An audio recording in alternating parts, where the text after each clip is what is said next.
الحمد لله رب العالمين وصلى الله وسلم على سيد المرسلين محمد وعلى آله وصحبه أجمعين.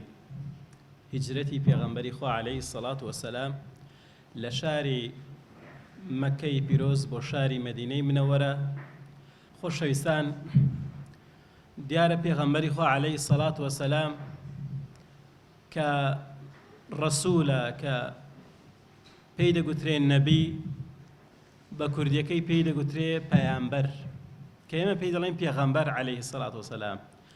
کوردیەکە ڕاستیەکەی ئەوەیە کە پەیامبەرە چونکە پەیامێکی هێنا و دەیبا بۆچێ بۆ ئومەتەکەی.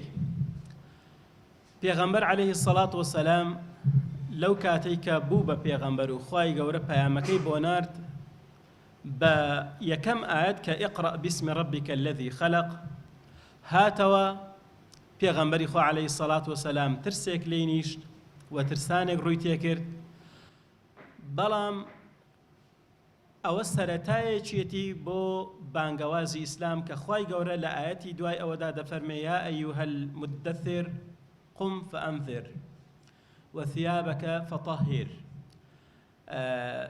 ياخذ يا أيها المزمل قم الليل إلا قليلا. أي أو كسيك خود داپۆشی و خود شاردۆتەوە لە بن پێخەف هەستا پەیامی خوای گەورە بگەیەنە. دیارە خوای گەورە ڕوو لە پێغەمبەر دەکات صلی الله عليه وسلم کە هەستێ ئەو پەیام و ڕیسالە بگەیەنێ، بەڵام لەکوێ لە ناو جەرگەی وڵاتێکدا نیشتیمانێکدا کە ئێک پارچەیە لە نەفامی لە نەزانی لە حقت لە چەوسانەوە لە زوڵم بەسە بۆی کە مقدسترین شوێن کە ئیبراهیم سەلامی خوای گەورەی لەسەر بێت لەگەڵ ئیسماعیل بینایان کردووە 360 بتی تێدا ئاخنراوە. تعاملکردن لەگەڵ ئەو کۆمەلگا جاهیلیا و دەستپێکردنی زۆر سەخت و قورسە. پێغەمبەری خوا عەلەیهی الصلاة والسلام دەست پێ دەکا، خوای گەورە پێی دەفەرمێتی وأنذر عشيرتك الأقربين، لە نزیکەکانتەوە دەست پێ بکە. قۆناغی داعوەی ئیسلامی لە سەردەمی پێغەمبەر صلی الله عليه وسلم بە دوو قۆناغدا تێپەڕیەوە. پێی دەگوترێ قۆناغی داعوەی نهێنی، بانگەواز بە نهێنی واتە بە شێوەیەکی پەنهانی و بانگەواز بە شێوەیەکی ئاشکرا. خۆشەویستان، پێغەمبەر عەلەیهی الصلاة والسلام بە هەموو حیکمەتێکەوە هاتووە، تعامل لەگەڵ وەزعەکەدا دەکا، لەگەڵ ئەو کۆمەلگایەدا دەکا، نەک بەو شێوەی کە ئێمە وەکو موسڵمان بەڕاستی غایبین لە ژیانی پێغەمبەر عەلەیهی الصلاة والسلام. ئەگەر ژیانی پێغەمبەری خوا بخوێنینەوە بۆ ئەوڕۆ ئێمە زۆر سوودی لێ دەبینین، چونکە زۆر کەسمان هەیە وە تێدەگا تەنها ئەگەر لەسەر حەق بوو پێویست بەوە ناکە هیچ ڕێگایەک بگرێتە بەر، هیچ حیکمەتێک ڕەچاوکە، هیچ قۆناغ بەندێک ڕەچاوکە. دەڵێ ناکا کەنجامی ئیشەکەم بۆ خوایە و منەتی کەسیش نازانم و نازام چ دەبێ با بێ. نەخێر، پێغەمبەری خوا صلی الله عليه وسلم کاتێک کە بوو بە پێغەمبەر زۆر بە لێزانی و خوای گەورە ئەمری پێدەکا کە بە قۆناغ دەست بکە بە داعوەی بانگەواز. ئەگەر لەو ئاەتە پیرۆزە ورد بینەوە کە خوای گەورە لە قورئانی پیرۆزدا دەفەرمێت لەقەد کان لەکم فی ڕەسوول الله ئوسوة حەسەنە. بەڕاستی پێغەمبەری خوا پێشەنگە بۆ ئێوە، ئێوە تەماشای پێغەمبەرکەن. ئێمە لەکوێ تەماشای پێغەمبەرکەین؟ پێغەمبەر لەناومانە عەلەیهی الصلاة والسلام؟ نەخێر. ئەدی چۆن تەماشای پێغەمبەر دەکەی؟ یعنی ژیانی پێغەمبەر بخوێنەوە، یعنی تەماشای سیرەی حیاتی پێغەمبەر کە بزانێت چی کردووە تاوەکو ئێمەش ئیسیفادەی لێ بکەین. بۆیە ئەو ڕۆکە تەماشا دەکەی زۆر کەس هەیە لە باتی ئەوەی کە بە حیساب لە عیشقی ئیسلام و لە سۆزی ئیسلام و لە حەماست بۆ ئیسلام ئیش دەکا، بەڵام ئیسلامیش ناشیرن دەکا و دەبێتە مای شەرمەزاری بۆ ئومەتی ئیسلامیش لەبەرەوەی دوورە لە گرتنەبەری ڕێبازی پێغەمبەری خوا عەلەیهی الصلاة والسلام کە بە هیچ شێوەیەک ئەو ڕێگایی ڕەچاو نەکردووە. پێغەمبەر عەلەیهی الصلاة والسلام ئەو پەڕی نهێنی لە بانگەوازدا بەکارهێناوە. خوای گەورە هەموو پێغەمبەرانی بە خاوەن حیکمەت ناوهێناوە. ئەو کەسەی کە حیکمەت و کارزانی نەبێت بەکەڵکی ئەوەی نایە کە بانخوازیش بێت. خوای گەورە لە قورئانە چ دەفەرمێ؟ هو الذي بعث في الأميين رسولا منهم يتلو عليهم آياته ويزكيهم ويعلمهم الكتاب والحكمة. خوای گەورە کە ئەو پێغەمبەرەی ڕەوانە کردووە لە خۆیان دووشتیان فێر دەکات کە کتابە ئەوەی دیکە بریتیە لە حیکمەت. حیکمەت ئەگەر سنەتی پێغەمبەر بێ، حیکمەت بریتیە لە کارزانی لە لێزانی. ومن يؤت الحكمة فقد أوتي خيرا كثيرا. خوای گەورە دەفەرمێ هەر کەسێک حیکمەت و کارزانی هەبوو ئەوە زۆر خێرێکی گەورەی دەستکەوتووە. وەک پێغەمبەر دەفەرمێ الحکمة ضالة المؤمن أينما وجدها فهو أحق بها. ئەگەر حکمت و کارزانی مسلمان لە هەموو کەس ئەولاترەکە خۆی بە خاوەنی بزانێ لە هەر شوێنێک کارێکی حکمتت دیت ئەو بزانێ ئی مسلمانیە دەبوو مسلمان کردبایی و مسلمان دەبێت دائیمەن بە حکمت و کارزانی ئیشەکانی خۆی بکات.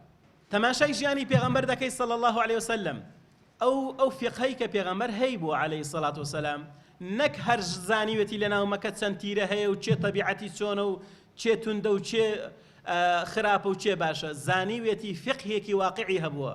ئێمەی مسلمان دەبێت بەڕاستی لە ژیانی پێغەمبەر عليه الصلاة والسلام و فێر ببین کە هەر کەسێک خەمی ئەو ئیسلامەی لەسەرشان بێ دەبێت ئاگای لە واقعی مسلمانانیش بێت. چۆن پێغەمبەر عليه الصلاة والسلام زانیوێتی کە پاشایەک هەیە لە حەبەشە ئەو پاشایە عەدالەت دەکات. ئێخۆ لەبەر ئەوەی ناردی فەرمووی اذهبوا إلى حبشة فإن بها ملكا لا يظلم عنده أحد. برۆ حەبەشە لە حەبەشەی پاشایەک هەیە کە عەدالەتی هەیە کە دادپەروەری هەیە کەس لەکەن ئەو کەسە زوڵمی لێ ناکرێ. پێغەمبەر عليه الصلاة والسلام نەیناردم بۆ یەمەن، نەیناردم بۆ بەحرەین، نەیناردم بۆ شوێنێکی دیکە، ناردوێتی بۆ ئەثیوپیا کە ئەو کاتە جاری یەکەم دوو کەشتی هاتن کەی توجارەکان بوو بە 9 دیناری زێر پەڕاندونیەوە. گەیشتونە ئەو وڵاتە لەوێ ئیسلامیان بە خەڵک ناسان، دەعوەیان کرد، دەعوەی ئیسلامی گەیشتەوێ تاوەکو ئێستاش ئەو خەڵکەی کە لەوێ ئێستا زۆرینە مسلمانە هەموو نەتیجەی ئەو هیجرەتەی مسلمانانە بوو ئەوێ. بۆیە هیجرەت سەرەتایەک نییە بۆی کاتوو وڵاتی خۆت بەجێبێڵی وەکو شکست. هەر وڵاتێک هەر کەمینەیەک لە شوێنێک هیجرەتیان پێکرا ئەوە یەکەم هەنگاوی نەسرەت و سەرکەوتنە. وەژیانی پێغەمبەرانی خوش بە پێغەمبەری ئێمە وەژوا بووە. موسا کاتێک کە هیجرەت دەکات دەڕواتە میسر لە میسرەوە دەڕوات و دەردەکرێت بۆ مەنتیقەی یەمەن و ئەوانە دێ کاتێک کە دەگەڕێتەوە نەسرەتەکە لەوێ دەست پێ دەکات. هەر یەکەم دەرکردنی بزانە نەسرەت بووە. یوسف سەلامی خوای گەورەی لەسەر بێ کاتێک کە دەردەکرێت لە میسر و لە مەنتیقەی سەنعا ئەو دەنێردرێ بۆ میسر سەرەتایەک وە کە بە نەسرەت و سەرکەوتنەوە دەگەڕێتەوە. پێغەمبەری ئێمە عليه الصلاة والسلام کە دەردەکرێت سەرەتایەکە بۆی کە بە فەتح مبینەوە دەگەڕێتەوە بە سەرکەوتن و نەسرەوە دەگەڕێتەوە. بۆی لە هەر شوێنێ مسلمانانتان دید یان هەر کەسێکتان دید دەرکرا لە وڵاتی خۆی ئەوە بۆ خۆی دروستکردنی شۆڕشێکی گەورەیە لە شوێنێکی دیکە بۆی کە ئەو زوڵم و ستەمە لابەرێت. پێغەمبەر هیچ کاتێک دانەبراوە بڵێ وەڵام جا ئێستا وەختی دەعوە نییە وەکو هێندە کەس وایە ئەگەر تینێکی لەسەر بوو دەڵێت دەعوەی ئیسلامی تەواو دەوێت پێچینەوە تەواو هیچ نەما. کاکە وەڵاهی بە بینای گەورە نییە و بە مزگەوتی گەورەش نییە. زۆربەی زۆری ئەو سەحابە گەورانە کە بوون بە خەلیفە و ئومەتی ئیسلامیان بەرەو پێش برد و خەڵکیان ڕزگار کرد لیوخریجە الناس من الظلمات إلى النور لە ماڵە گچکەکەی ئەرقەمی کوڕی ئەرقەمەوە فێر بوون. ئەگەر ئینسان مەبەستی بێ دەتوانێت لە شوێنێکی گچکە پیاوێکی گەورە تەخەڕوجکە وەجاری وا هەیە شوێنێکی گەورەشت هەیە بەڵام ئەگەر جوهد و عەزیمەت و هیممەت بەرزیت نەبێ ئەوە هیچ بەرهەمێکی نابێت. بۆیە پیاوێکی گەورەی وەکو عومەری کوڕی خەتاب وەکو ئەبوو بەکری سدیق وەکو هەموو ئەو پیاوانەی کە نزیکەی 40 بۆ 50 کەس لە ماڵی ئەرقەمە بە وەجبە دەگۆڕدران و پێغەمبەری خوا صلی الله علیه وسلم دەرسی قورئانی پێدەگوتن. ماڵی گەنجێک وەو جارەکە تەماشاکەین وەکو دەرسێک بۆ کاری بانخوازی خۆشەویستان زۆر لەوان داعیەکان تووشی موسیبەتی گەورە دەبوون. هەموو سەحابیەک خۆی بە داعی دەزانی کە تعزیبی مسلمانان بە شێوەیەکی لێهات لە تیونێکردن و لە برسیکردن و لە دەرکردن و لە لێدان و لە تعزیب لەوانەیە هێندێک کەس بڵێ ئەدی بۆ پێغەمبەری خوا صلی الله علیه وسلم بۆ لێی نەدرا. پێغەمبەر عەلەیهی سەڵات وسەلام بەڵێ هێندێک موسیبەتی بەسەر هات بەڵام بەو شێوەیە ڕوبەڕووی مەرگ نەبوو لەبەرەوەی کەسێ پشتیوانی دەکرد. کەسێ پشتی گرتبوو کە مامیەتی بەهێز بە قووەت دیفاعیان لە پێغەمبەری خوا کرد. یەک لەوانە حتا نەتیجەی مسلمانبوونی ئیمامی حەمزە لە نەتیجەی ئەوە بووە کە دیتی ئەبوو جەهل زوڵمی لێ دەکا لە پێغەمبەر و قسەی ناشرینی پێ دەڵێ. پێغەمبەر هیچ کاتێکی بە زایع نەداوە بۆ دەعوە بانگەوازی. کاتێکە ڕۆیشتووە لەناو ئەشکەودا دەعوەی زیاتر لەگەڵ مسلمانان دەکەی خۆ دەعوە بەس لەگەڵ کافر نییە. ئیمامی ئەو بەکر نەسیحەت دەکا بۆ ئیمانی بەهێز بێ لا تەحزەن ئین الله معنا. کاتێک کە دەڕوا سوراقە دێ بە هەمان شێوە بانگی دەکا و موژدەی بازنەکانی کیسڕای پێدەدا وەکو بڵێ وەکو موعجزەیەک کە دەڕوا لە ڕێگا دەستە ماڵێ خێوەتەکەی ئومی مەعبەد دیسان لێ موعجزەیەکی دەعاوی پێشان دەدا کە ئەو پێغەمبەری خوایە و پیاوێکی مبارەکە. کاتێک کە نزیک دەبێتەوە لە شاری مەکە دوو کابرای دزدێن پێغەمبەر لایەن دەپرسێن گۆچن دەڵێ ئێمە دزین دەڵێ ناوتان چێ دەڵێ دوو کەسە ڕیسوایەکەین یعنیەوە ئەو پەڕی دەڵێ خەڵک وامان بۆ دەواچکان بەناوبانگ بووین لە خراپە و لە دزی پێغەمبەر بانگیان دەکات نەسیحەتیان دەکات دەفەرمێ نەخێرەوە دوو کەسی زۆر بەڕێزن ڕێزتان لێ گیراوە بەو شێوە ئەوانیش لێ دەبنە موسڵمان و بەیعەت بە پێغەمبەری خوا دەدەن ئەو هەموو ترس و بیم و فشارە لەسەر پێغەمبەرە لە ڕاکردن و لە ڕۆیشتن و لە هیجرەتیشدا پێغەمبەری خوا چۆن دەڵێ هێواش نەبووەتەوە یان سارد نەبووەتەوە لە دەعوە و بانگەوازی یەکەم شوێن کە پێی دەگا قوبایە یعنی پێشی ئەوی بگەیە مەدینەی منەوەرە دەگاتە قوبا لەگەڵ ئەوەل دابەزینی خەڵک پێشوازی لێ دەکەن طبعا ئەوەی کە هەیە دەڵێن ئەو سرودەش لەوێ گوتراوە بە هەر نەوعەکی بێ پێشوازی لە پێغەمبەر کرا ناچینە ناو تەفاسیلی چۆنیەتەکەی بەڵام پێشوازێکی گەرم لێکرا عەبدوڵای کوڕی سەلام دەڵێ من دیتم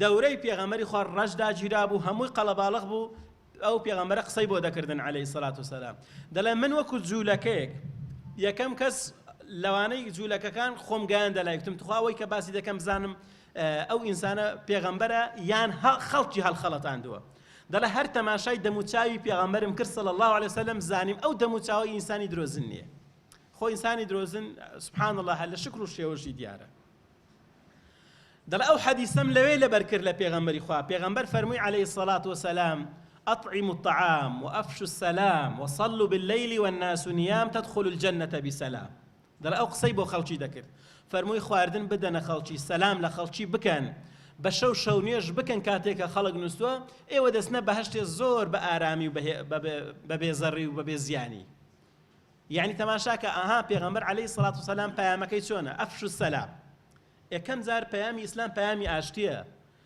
ئیسلام نەچووە لە ناو مەکە لە خەڵکدا و خەڵک لەبەر ئیسلام ڕاکە بەڵکو غەیری ئیسلام وای کردووە کە موسڵمانان ناچارکە و موسڵمانان ڕابکەن نەگوەکو ئەوڕۆ بڵێ موسڵمان گەشتە شوێنێک دەڵێن دنیای وێران کرد هەموو خاپور بوو ئیسلام بستە هەر شوێنێکی ڕەحمەت بووە بۆ ئێستا بۆتە زەحمەت لەبەرەوەی ئەو خەڵکە نازانن وەکو ئەو پەیامەی لە پێغەمبەرەوە وەرگرین وەکو پێغەمبەری خوش بیگەێنن ئەفشوا السەلام ئیسلام لە ئاشتیدا بڵاو دەبێتەوە ئیسلام لە شەڕدا بڵاو نابێتەوە بڕۆ بە ئیسلام شەڕ نەکە بزانە چۆن وڵاتێک ئاشتی تێدا بێ ئاوەدانی تێدا بێ ئێستا و ئیسلامی لە ئەوروپا بڵاو دەبێتەوە لە ڕۆژهەڵاتی ناوەڕاست ناتوانی داوای بۆ بکەی بۆ چونکن لەوێ ئازادی ڕادەربڕین و بۆچوونەکان هەیە بەڵام لێرە نییە لەوێ تا حەدێکی باش ئەوە هەیە کە ئینسان دەتوانێت مافی خۆی لە ڕێگەی دادگاوە بەدەست بێنێ بەڵام لێرە دادگاکان حیزبێک بەکاری دێنێ لایەنێک بەکاری دێنێ بە خراپ بەکاردەهێنرێن